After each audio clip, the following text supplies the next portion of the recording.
Bonsoir à toutes et à tous. Voilà, nous en sommes à notre cinquième rendez-vous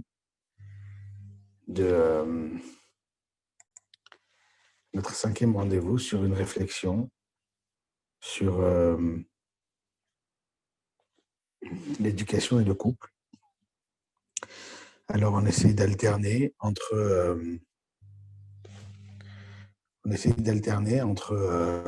le couple et l'éducation.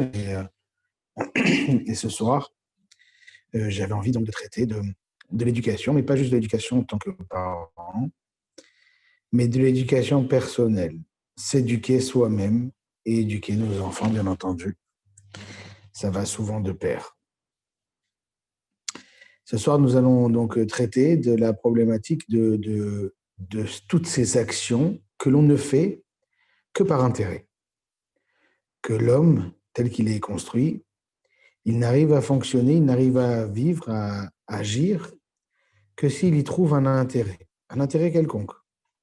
On va découvrir qu'il y a plusieurs sortes d'intérêts, mais s'il n'y a pas d'intérêt, il y a un vrai problème pour un homme d'agir, pour un enfant d'agir, pour tout le monde. Et donc, ici, on va découvrir combien est-ce que c'est nécessaire d'essayer donc de trouver un intérêt pour nos actions afin de trouver l'envie d'agir dans le droit chemin, dans le chemin birral, dans n'importe quel chemin.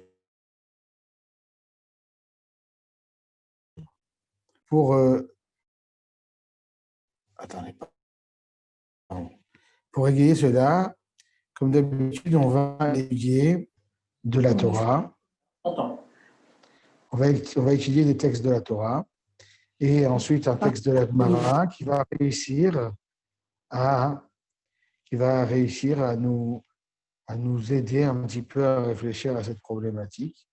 Alors, ce cours-là, je l'ai délibérément appelé l'obsolescence programmée. Comment éviter l'obsolescence programmée de notre éducation? Comme vous le savez, il y a depuis quelques décennies maintenant l'idée d'obsolescence programmée de tous les objets que nous avons. Il fut un temps où une voiture, elle pouvait durer des dizaines d'années. Aujourd'hui, les producteurs de voitures, ils font en sorte que la voiture ne peut durer qu'un certain moment. Après 10 ans, elle commence à porter défaut.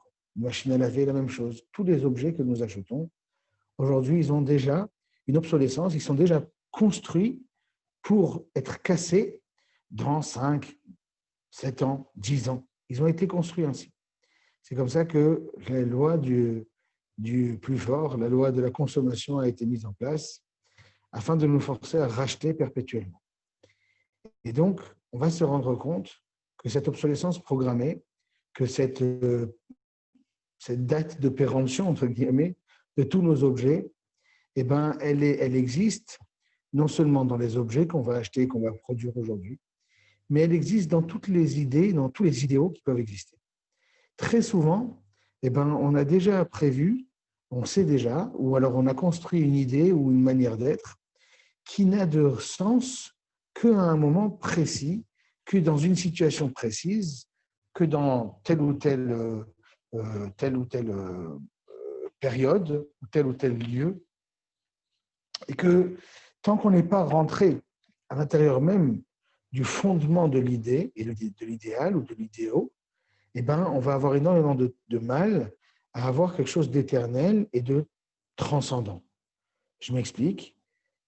Il fut un temps, on va donner l'exemple des Juifs du Maghreb. Alors, on était Juifs au Maroc. Quand on parle à des vieux Juifs du Maroc, ils nous racontent que lorsqu'ils étaient Juifs au Maroc, les musulmans, ils n'avaient pas le droit de rentrer dans le Méla. Le Méla, il était réservé aux Juifs. Le Shabbat, surtout. Le Shabbat, jamais de leur vie, ils venaient fumer leurs cigarettes en plein milieu du Méla. Ça veut dire, si en fin de compte, mon rapport au Shabbat, il est uniquement basé sur le fait que les personnes qui sont autour de moi, elles respectent tout autant le Shabbat, alors à la seconde où je me retrouve avec des personnes qui, en fin de compte, n'en ont rien à faire, mon voisin qui va taper à la porte chez moi, je vais vivre dans un moment où, a priori, c'est compliqué de ne pas travailler le Shabbat, ou je ne sais quoi. Tous mes idéaux vont s'effondrer parce que ma manière d'être et ma manière de fonctionner, elle n'était basée uniquement que sur un mode de fonctionnement. Elle n'était pas essentielle, elle n'était pas fondamentale, mais elle était dans une situation toute particulière. On va dire la même chose maintenant, ça c'était pour une construction personnelle. Et pour une construction, pour une éducation envers un enfant, on va essayer d'éduquer un enfant, mais si en fin de compte, il ne s'est habitué à faire un acte que parce qu'il avait peur de la punition, ou que parce qu'il avait peur des répercussions, ou que parce que je l'ai mis dans une situation, à la seconde où je lui ai enlevé la situation, la réaction, ou la punition, ou est-ce que je lui ai enlevé la récompense, toute sa bonne volonté va s'effondrer à nous. Donc, on va voir que, en fin de compte, si on construit une éducation personnelle ou si on construit une éducation pour nos enfants qui va être basée uniquement et de manière fondamentale, uniquement sur des paramètres qui ne sont pas forcément essentiels, on prend le risque d'avoir construit, en fin de compte, une vision, une éducation qui est construite sur une obsolescence programmée. C'est déjà écrit et évident que mon éducation est vouée à l'échec. Pourquoi? Parce que je l'ai conditionnée à une situation X ou Y dans telle ou telle période, à tel ou tel moment, etc., etc.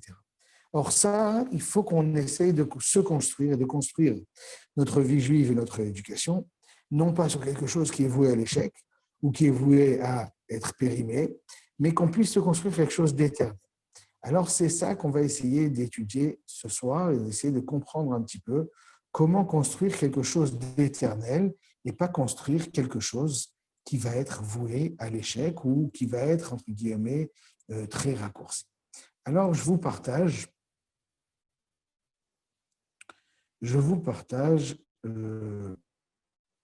quelques textes de la Torah et un texte de la Gemara qui vont nous aider à comprendre un petit peu comment construire. Donc, comme vous voyez, j'ai écrit « Comment éviter l'obsolescence programmée de notre éducation ». Voilà le thème de notre cours ce soir. Alors, d'abord et avant tout, on va découvrir l'importance de ce qu'on va appeler la finesse. Alors, je vais expliquer qu'en fin de compte, il ne suffit pas uniquement de faire des bonnes actions ou de faire des actions tout court, mais il faut, c'est très important, de faire des actes avec finesse. Alors, on va voir un petit peu comment ça apparaît dans le texte. Nous sommes dans la paracha de Dvarim, dans le texte que je vous ai mis à l'écran. Nous sommes dans la paracha de Dvarim. La paracha de Dvarim, elle nous parle des dernières guerres que Moshe Rabbeinu a dû mener avant de traverser le Jourdain et que le peuple juif, seul, sans lui, à sa tête, malheureusement, ils vont conquérir la terre de Canaan. Et donc, nous sommes face à la guerre contre Moab et à une guerre contre Ammon. Moab et Ammon, pour resituer un petit peu l'histoire, ce sont les descendants d'un de nos cousins. C'est qui? Eh bien, c'est le neveu d'Abraham. Le neveu d'Abraham s'appelle Lot.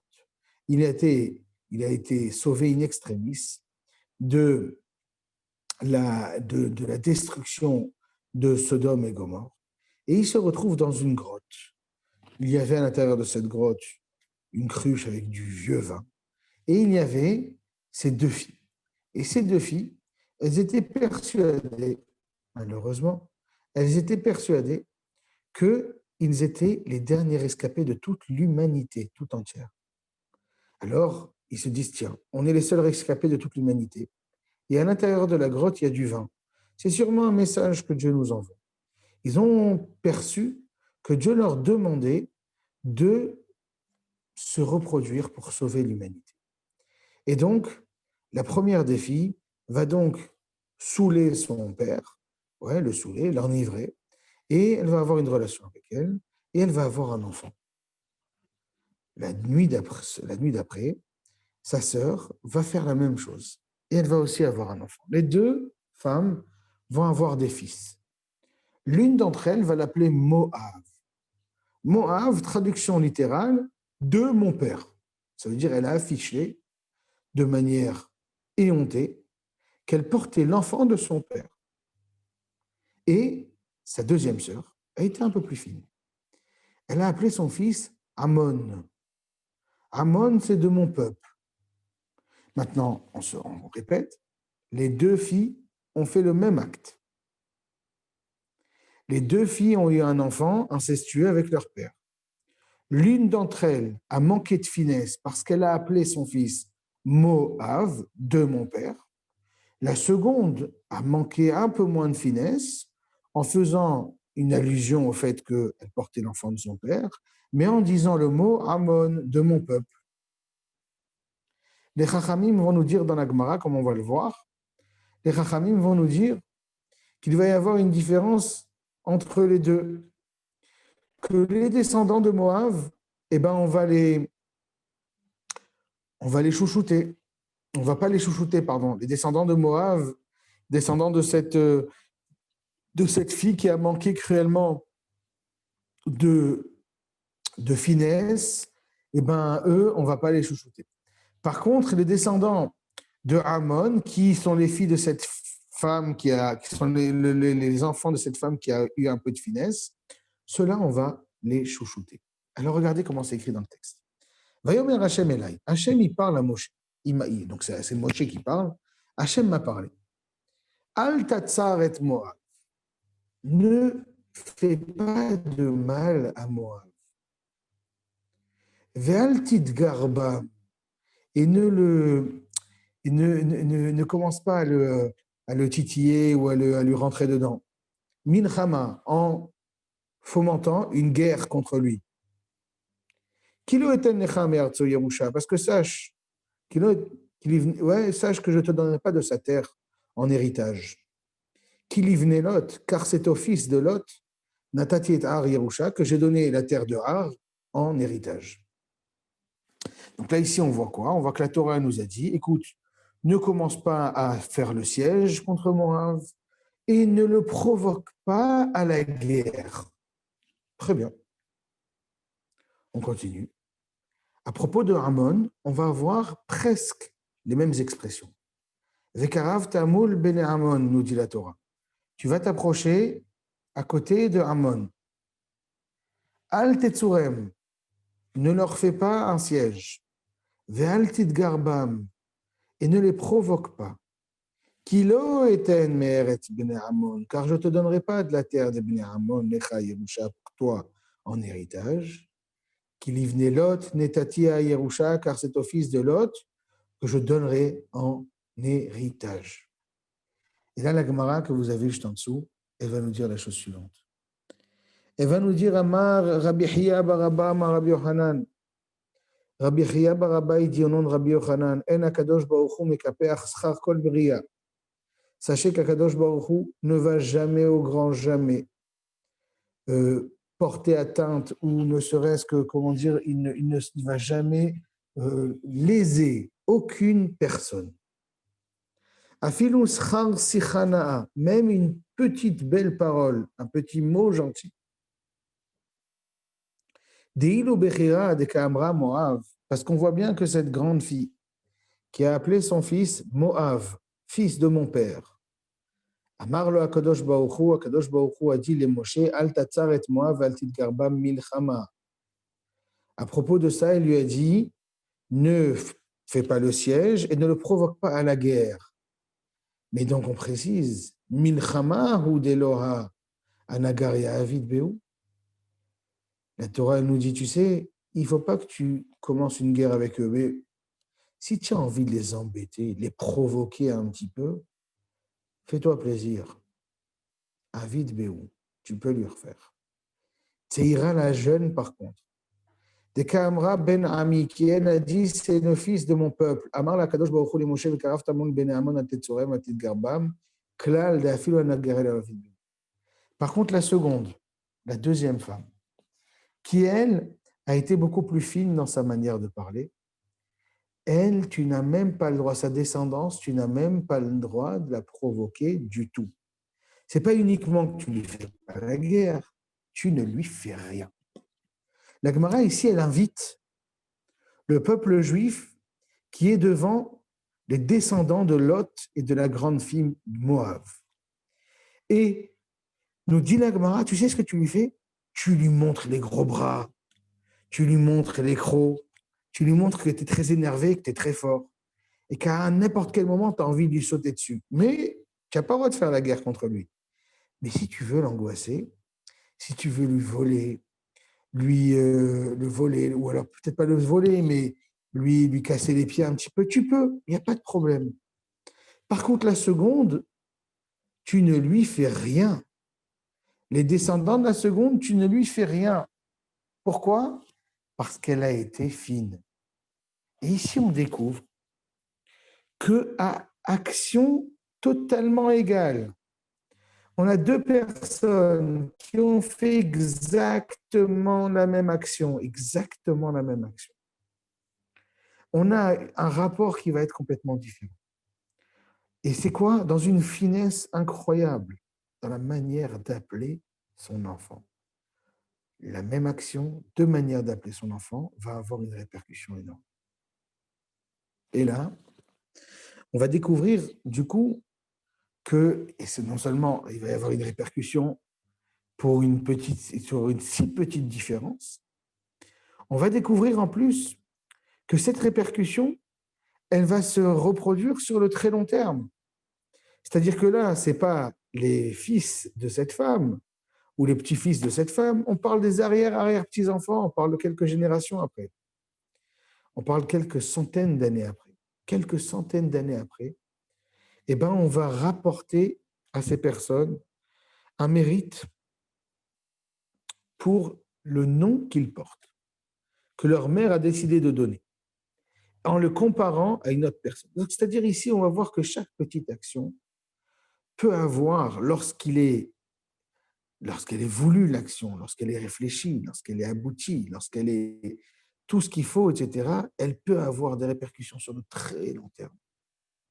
Et donc ici, nous avons exactement ça. Nous avons donc cette différence entre deux femmes.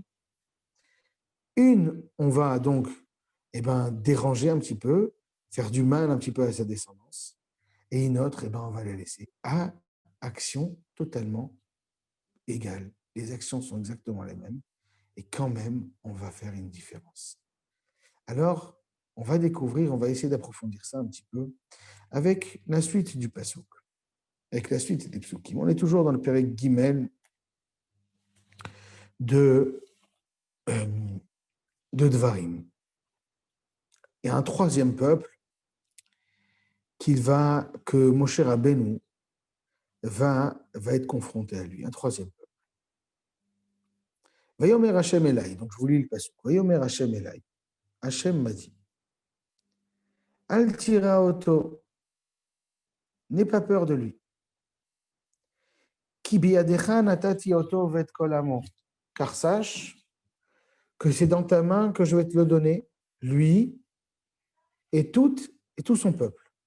Vet arzo, et sa terre. Ve'asit alo, et tu lui feras. Ka'asher asita le Sichon melech ha'emori, comme tu as fait à Sichon, roi de Emori.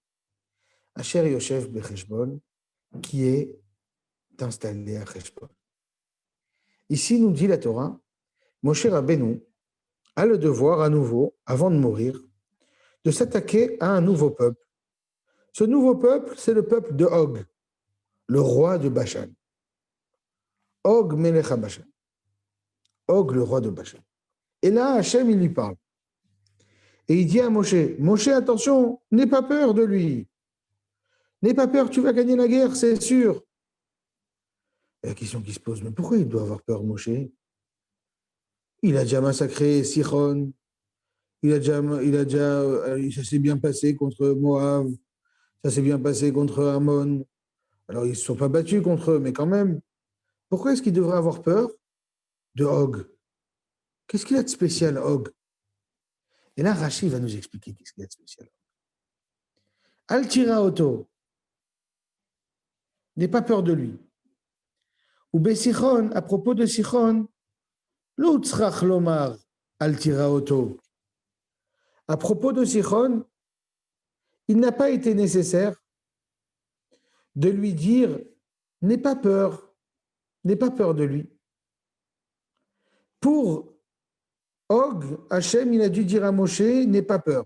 Pour Sichon, Hachem, il n'a pas dû dire à Moshe n'aie pas peur. Pourquoi est-ce qu'il faut pas pourquoi est-ce qu'il avait peur contre Og, Moshe? Et là, Mitiare Haya Moshe. Moshe avait peur. Chez l'Otamod, l'Osrout, chez Shimesh, les Avraham. Il avait peur que Og, c'était les descendants d'un monsieur Og. Ce monsieur Og, il avait été au service d'Avraham. Encore une fois, il y a des centaines d'années. Chez Nehemar, Vayavo Hapalit Veu Og. C'est quoi l'histoire? C'est Og Melech HaBashan. Il était rescapé de la guerre des 4 rois contre les 5 rois. Il y a plusieurs versions, on va donner la version la plus simple. Og Melech HaBashan, il était donc le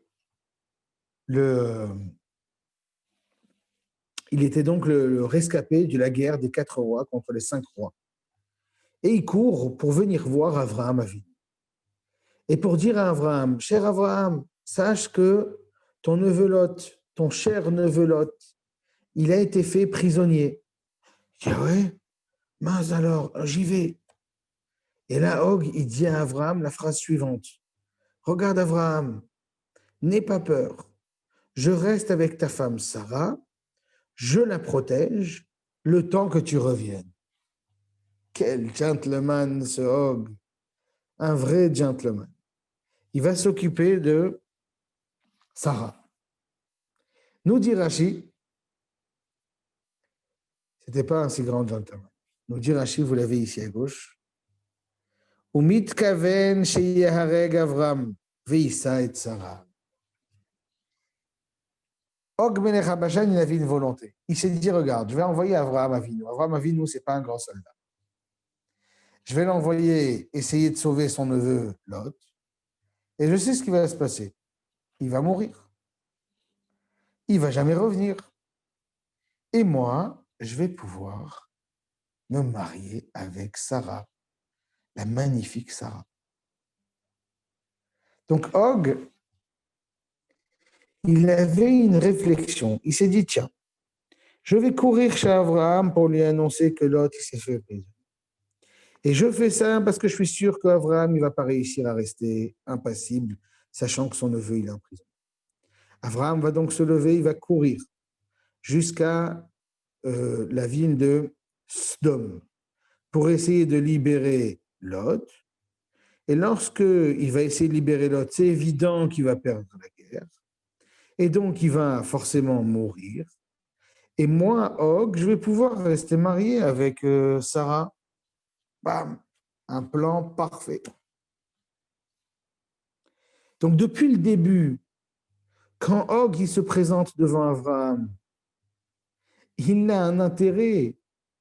Il a un intérêt. Tout ce qui l'intéresse, c'est la possibilité de se marier avec Sarah. Quelques centaines d'années après, Moshe Rabbeinu, il a peur que les descendants de ce Og aient un mérite magnifique et que ce mérite fasse en sorte que le grand Moshe perde la guerre. Mais ça paraît fou. On parle des centaines d'années après. D'abord que quelque chose reste des centaines d'années après, c'est déjà exagéré. Mais un si petit mérite comme juste, qui est tellement intéressé,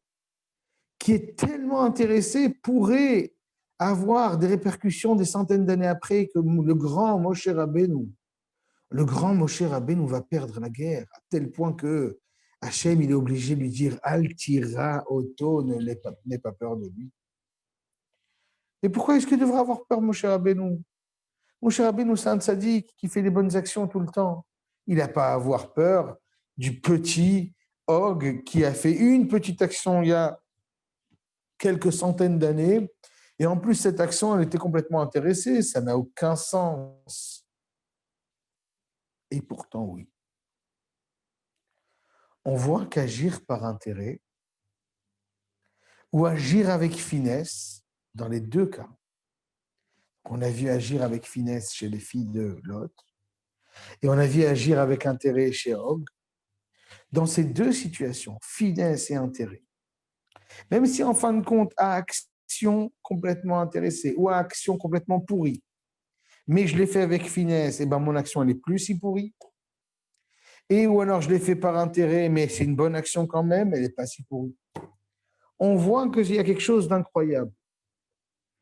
Alors, il faut qu'on réfléchisse un petit peu. C'est quoi, pourquoi est-ce qu'une action serait si incroyable à tel point qu'elle puisse avoir une répercussion aussi belle sur des centaines d'années et surtout, elle puisse avoir une réaction aussi belle sur des centaines d'années malgré le peu de valeur ajoutée de cette action. Alors, les Chachamim, ils nous expliquent la chose suivante. D'abord, on va commencer par le Sefer HaChinuch. Le Sefer HaChinuch, c'est un livre qui parle de halachot. Le Sefer HaChinuch, il nous fait remarquer qu'il y a plus de 15 mitzvot qui traitent du Korban Pessah.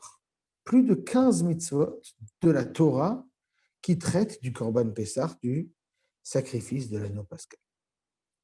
Ces 15 mitzvot-là, à quoi elles nous servent?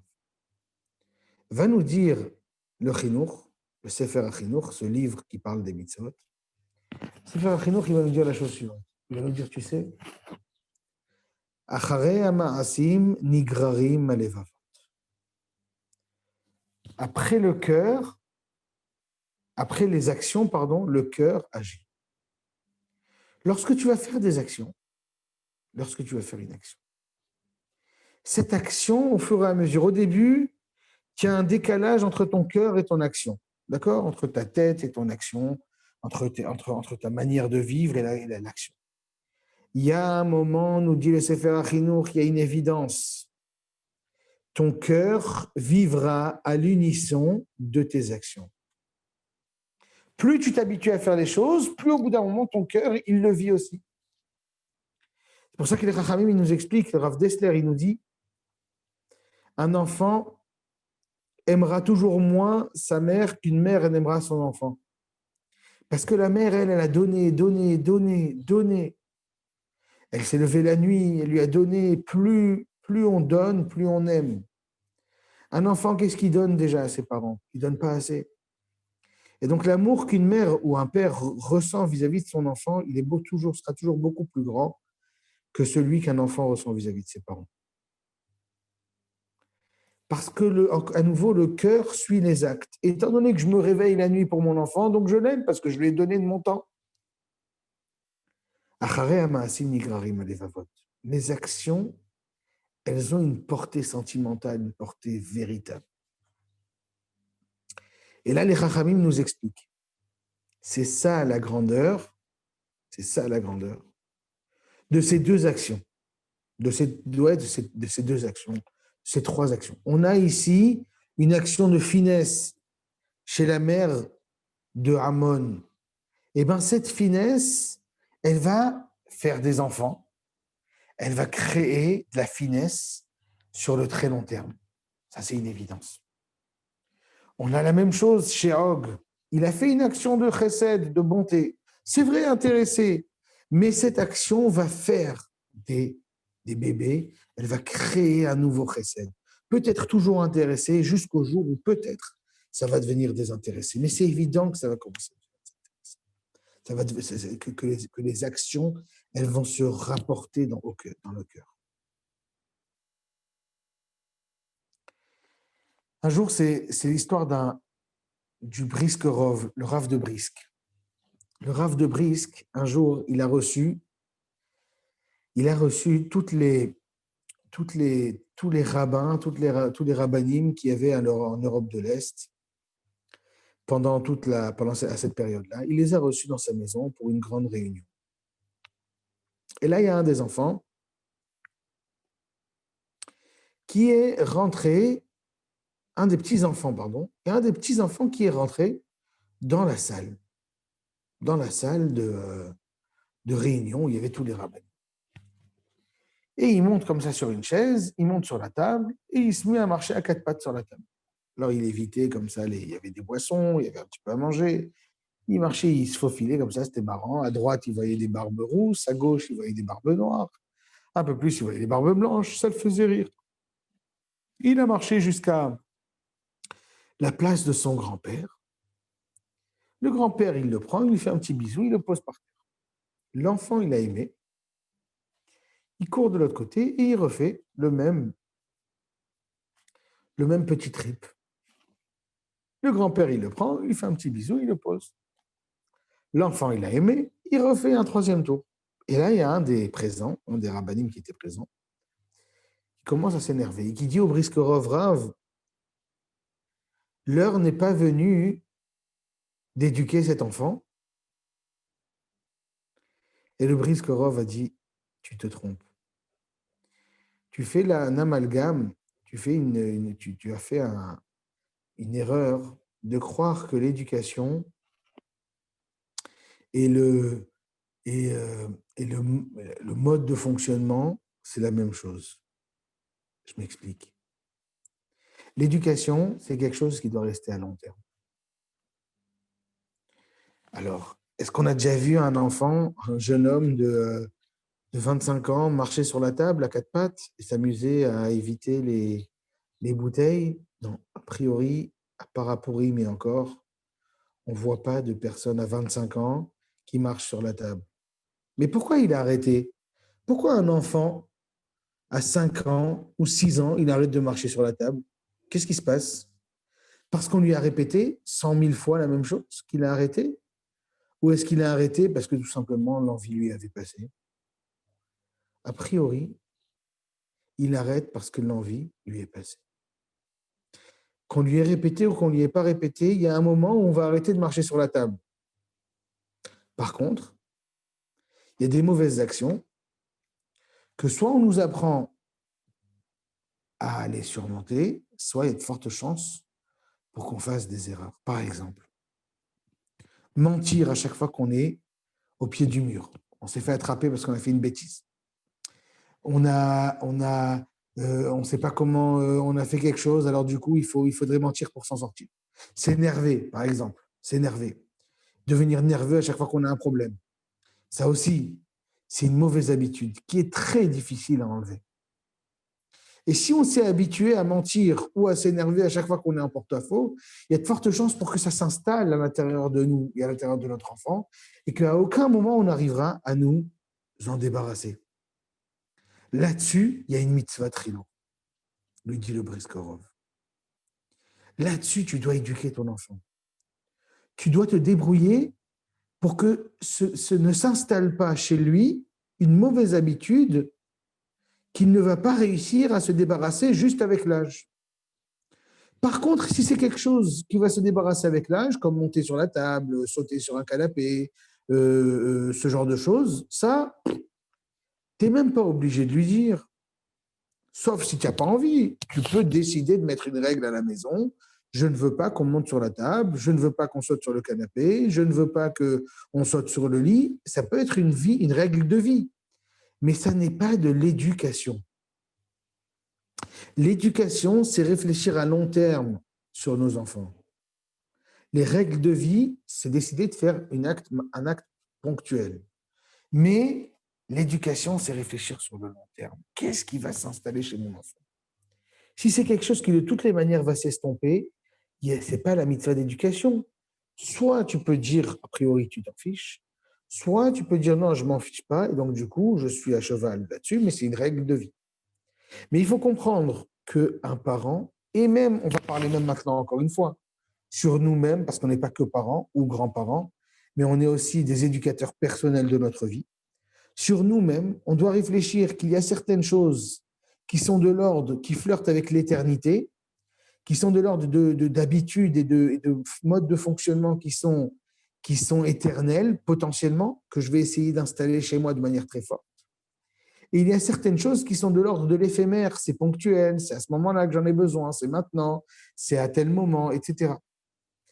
Il faut comprendre que lorsqu'un être humain, il met le paquet, il met le doigt uniquement sur ce qui est éphémère et ponctuel, il n'arrive pas à travailler sur le long terme, et inversement, mais ça c'est bien, quand quelqu'un travaille sur le long terme, il ne supporte pas qu'on travaille sur la règle de vie ponctuelle. Je m'explique. Si par hasard je suis quelqu'un qui essaye de me construire sur le très long terme, devenir un très grand homme, ou quelqu'un de beaucoup plus fin, beaucoup plus intelligent, beaucoup plus proche de Dieu, et je fais la même chose avec mes enfants, je veux que ça devienne des très grands hommes, je dois travailler sur toutes les choses qui vont aller sur le long terme. Mais si je perds la plupart de mon énergie sur des choses qui sont de l'ordre du ponctuel, des règles de vie à la maison, aujourd'hui, il ne me reste plus beaucoup de crédit pour réussir à travailler sur le long terme avec mes enfants. Comment travailler sur le long terme avec ses enfants? Comment leur donner envie? Comment se donner envie? Et comment donner envie à ses enfants de réfléchir au monde en ayant une vision long terme et éternelle, ou alors en ayant une vision très ponctuelle sur maintenant je kiffe, maintenant j'ai fait ce que j'avais envie, ou maintenant j'ai pas le droit de faire ce que j'ai envie. Est-ce qu'on regarde la vie et le monde avec des yeux, des œillères et on ne voit que le présent très proche, ou est-ce qu'on essaye de regarder la vie, notre vie et celle de nos enfants sur le très long terme? Et le Rav Yaakov Zon qui traite, et il faut comprendre que le Rav Yaakov Zon, comme tous les Chachamim qui parlent d'éducation et qui parlent de construction personnelle, ils nous font remarquer combien est-ce que l'être humain a été construit pour agir avec intérêt. Et nous, on a envie de croire que les intérêts, c'est quelque chose de négatif. Mais on voit que agir avec finesse ou agir avec intérêt, comme on l'a vu chez la fille de Lot, et comme on l'a vu chez Og Melech HaBashan, quelle que soit la raison pour laquelle, quelle que soit l'action, si tu agis avec finesse et si tu agis avec intérêt, des centaines d'années après, tu peux encore t'enorgueillir d'avoir une bonne action à ton crédit. Incroyable. Donc je répète, on a vu que 2 personnes avaient fait un acte qui a priori nous paraît horrible, comme l'inceste. C'est quand même horrible l'inceste. C'est vrai que c'était un inceste qui était, semble-t-il, voulu ou quelque chose comme ça, ou en tout cas c'était bizarre. Cette cruche de vin qui se cache dans cette grotte, ces hommes qui se sentent seuls au monde, etc. Bon, alors on a 2 personnes, 2 femmes qui ont fait l'inceste. Mais d'un autre côté, il y a une des femmes qui l'a fait avec finesse et une des femmes qui l'a fait sans finesse. Et bien, celle qui l'a fait avec finesse, on la félicite. Et on l'aime bien, on va l'aider. Donc, on ne regarde pas l'action, on regarde la manière dont l'action a été faite. Très bien. Même chose pour cet homme qui a agi dans un intérêt purement égoïste. Il y a une femme qui me plaît, j'ai envie de me marier avec elle.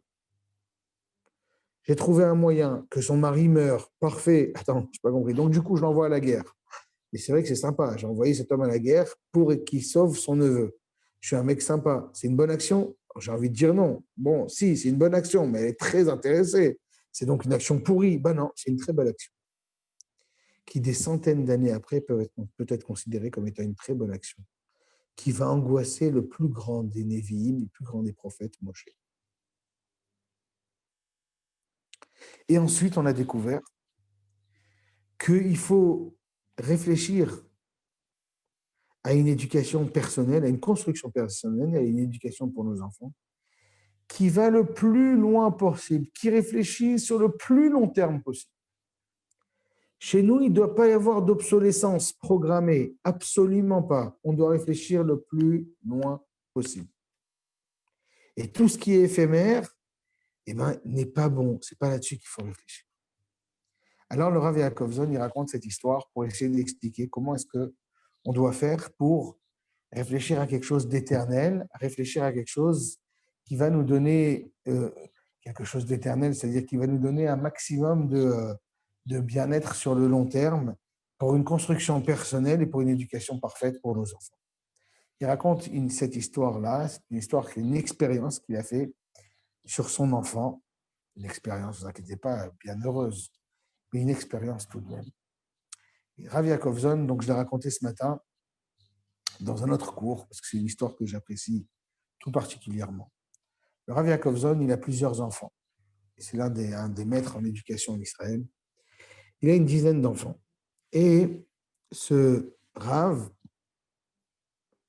il avait l'habitude, donc, tous les vendredis, il allait faire les dernières courses. C'était lui, le vendredi à midi, qui était préposé à faire les dernières courses de Shabbat dans la petite supérette qu'il y avait à côté de la maison. Et donc, il achetait les petites dernières courses qui manquaient. Chaque semaine, il prenait un de ses enfants avec lui. Il y avait une sorte de tour. Chaque semaine, il prenait un enfant avec lui et il lui offrait une petite surprise de Shabbat. Cette semaine-là, il part avec un des enfants, ils prennent la voiture, d'accord, ils font les courses. Et juste en arrivant à la caisse, il propose à son fils, mon fils, prends ta petite surprise, c'est ton habitude. Le fils prend une bonne glace, une belle glace, comme ça il faisait chaud, il était très content. Et il dit à son père, mais papa, j'ai pas envie de la manger dans la voiture, j'ai envie de la kiffer, la glace. Il dit, très bien, où tu veux la manger? Il dit, j'ai envie de la manger sur le banc à côté de la maison. Donc, je monte dans la voiture avec toi, tu m'arrêtes au banc, je m'assois, je la mange, après je monte à la maison. Très bien, mon fils, tu as raison, tu vas te la kiffer. Au soleil, comme ça, tu vas kiffer ta glace. Ils montent dans la voiture, ils sont heureux, il est là sa glace, ils ont 2 minutes de voiture, donc elle va avoir le temps de rester fraîche. Et au moment où il s'approche du banc, le fils, il dit à son père, papa, ne t'arrête pas. Alors le père, il dit, mais pourquoi tu veux que je ne m'arrête pas, mon fils, tu voulais t'asseoir ici pour la manger ta glace? Il fait, non, mais regarde, juste derrière, là. Il y a quoi juste derrière? Il y a le voisin. Il y a le voisin qui est en train de jouer au ballon. Je ne peux pas m'asseoir sur le banc, manger, déguster ma glace devant le voisin, le pauvre. Alors le père, il est choqué et tout, il trouve que son fils, il est intelligent. Et il dit, bon, mais ça va, c'est pas grave, tu as eu une glace, tu as eu une glace. Il dit, non, papa, t'as pas compris. Ce voisin, ils n'ont pas beaucoup d'argent, les pauvres, et ils n'ont jamais de glace. Si je mange une glace devant lui, je vais lui crever le cœur. Alors le père, il est encore plus interloqué par la réponse de son fils. Il dit à son fils, mon fils, est-ce que tu serais prêt à lui donner la glace? Alors le fils, il réfléchit, il dit, bon, tu sais quoi, tu as raison, je vais le faire kiffer, mon copain. Et il lui donne la glace. Et le père, il rentre à la maison. Le fils, il est descendu, il a offert la glace à son copain. Le copain, il refuse, mais il insiste. À la fin, il lui donne. Il joue un petit peu et après, il monte à la maison. 2 heures après, le père, il appelle son fils. Et il dit, fiston, viens ici, viens me voir ici une seconde. Alors le fiston, il vient, il dit, oui, papa. Il dit, elle était bonne la glace que je t'ai offerte? Alors le fils, il dit, papa, Alzheimer précoce là ou quoi? Qu'est-ce qui se passe? Mais je n'ai pas mangé la glace, je l'ai offerte. Alors le père, il lui dit, non, tu n'as pas compris. Tu ne l'as pas mangé de la manière traditionnelle. Tu ne l'as pas mangé de manière physique. Tu ne l'as pas mangé de manière matérielle, tu l'as mangé d'une autre manière. Tu as mangé cette glace de manière immatérielle. Il y a 2 manières de profiter de la glace. Il y a la mettre dans sa bouche ou il y a l'offrir en cadeau à quelqu'un. Est-ce que tu as profité de cette glace de manière immatérielle? L'enfant, il commence à comprendre un petit peu. Et il dit à son père, oui, papa, tu as raison, j'ai profité de cette glace de manière immatérielle. Il dit maintenant, est-ce que tu te souviens de manière très forte le fait que la joie que ton copain a ressentie? Et l'enfant, il dit, oui, papa, tu as raison, je ressens encore, je revois encore le sourire de mon copain, le merci, je le vois encore, je le ressens. Il dit, ouais, et dis-moi, est-ce que tu aurais encore le goût de la glace dans ta bouche si tu l'avais mangé? Et l'enfant, il dit, mais non, papa, tu sais ce que j'ai mangé depuis, j'ai bu, j'ai mangé, laisse tomber, je me suis éclaté depuis. Il dit, ah, t'as vu? Si tu l'avais mangé de manière physique, la glace, il n'y aurait plus aucun goût dans ta bouche de cette glace. Et maintenant que tu l'as mangé de manière immatérielle, non seulement tu t'en rappelles, mais tu t'en rappelles avec perfection, comme si ça venait d'arriver. Et là, il lui dit, mon fils, rappelle-en toi. Il dit, ok, papa, je m'en rappelle. 2 jours après, il rappelle son fils. Mon fils, tu te rappelles de la glace que tu as mangée vendredi? Le fils, il dit, papa, non, non, rappelle-toi, de manière immatérielle. Ah oui, tu as raison, papa, je me rappelle. 1 semaine après, il lui a refait. Et là, le Rav Yaakov Zon de nous expliquer. On ne prend jamais le temps, pour nous-mêmes et pour nos enfants. On ne prend jamais le temps de déguster le bonheur immatériel que l'on a à faire des bonnes actions, à faire des choses qui sont juives. On ne prend pas le temps. On a écouté, on a passé un bon repas de Shabbat, eh ben, on passe à autre chose. On ne prend pas le temps de se souvenir des bonheurs qu'on a eus. On a étudié un sujet qui nous a plu, on ne prend pas le temps de le partager avec nos amis. On a écouté un cours qui nous a plu, sur Internet ou ailleurs, on ne prend pas le temps de le partager, de l'envoyer à nos amis qui nous aiment, d'en reparler avec les personnes que l'on aime. On ne prend pas le temps de kiffer et d'avoir un bonheur sur le spirituel. Or, parce qu'on ne prend pas le temps de kiffer ce spirituel, et ben malheureusement, on n'a pas envie de le reproduire, ce spirituel. Aujourd'hui, on a fait un voyage, on prend des photos et on a plaisir, on va les regarder. Et même aujourd'hui, les portables, ils nous demandent, tiens, il y a 1 an, tu as fait tel ou tel voyage, tu veux revoir les photos? Même les portables, ils nous poussent à la consommation. Mais il n'y a pas de portable qui nous rappelle, tiens, tu as étudié tel cours, tu as étudié tel Gemara. Rappelle-toi le bonheur que tu as eu. Si on a envie de construire quelque chose d'éternel pour nous-mêmes et pour nos enfants, on a le devoir de nous remémorer le bonheur que l'on a ressenti lors de ces mitzvot. Quel bonheur on a ressenti lorsqu'on a fait une mitzvah. Quel bonheur on a ressenti lorsqu'on a fait tel ou tel acte, lorsqu'on a écouté tel cours, lorsqu'on a fait tel tfila, lorsqu'on a fait telle chose, lorsqu'on est venu rendre un service à un ami, lorsqu'on est venu amener un repas à des amis qui étaient malades, etc. Si on y repensait, on aurait envie de le faire et de le refaire et de le refaire.